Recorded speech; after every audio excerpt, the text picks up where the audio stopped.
smá áhuga að koma inn í þetta og sérstaklega þá vegna þess sem þú sagðir Egill með það að dagvistunarmál væri nú bara eitthvað sem allir eru sammála um.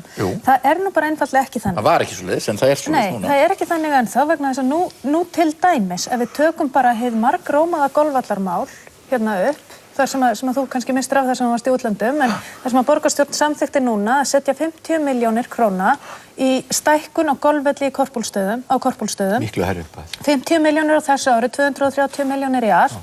Þessar 50 milljónir eru sama upphæð og var hagrætt á leikskólasviði Reykjavíkurborgar og gerir það að verkum að biðlistar verða lengdir eða börnin verða ekki tekin inn í sumar heldur í haust.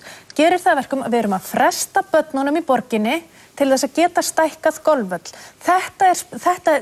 Þarna kristallast munurinn á hægri og vinstri stefnu, þar sem við viljum fyrst leggja áherslu á velferð barna, en ekki sérhagsmunahópa. Þetta ef ég má alveg ótrúlega ósanngjarnt vegna þess að R-listinn það var í tíð Steinunnar Valdísar Óskarsdóttur sem þessir 7 íþróttasamningar sem til umræðu hafa verið voru samþykktir. Við erum búin að vera í stórkostlegri vinnu við það að lækka kostnaðinn af alla þessa samninga. Þeir hafa tekið á sig margfalt meiri lækkun heldur velferðarþjónustu að sjálfsögðu í Reykjavík og nú erum við að semja við þessa aðila miklu lægri tölur. Ef menn ætla að taka eitt íþróttafélag, stærsta íþróttafélagið í Reykjavík, menn réttu upp hönd þegar það var KR, IR, Fjölnir og Fylkir, en svo kom golfklúbburinn og þá sögðu menn nei takk. Og ef við ætlum að segja að golf sé þannig að við einhvern veginn höfum ekki efni á því að tyrfa þarna og ganga frá golfvellinum, nú þá skulum við spyrja okkur líka, sem mér finnst við ekki að gera, en þá skulum við spyrja okkur, getum við verið að styrkja menningu, hún ekki grunnþjónusta.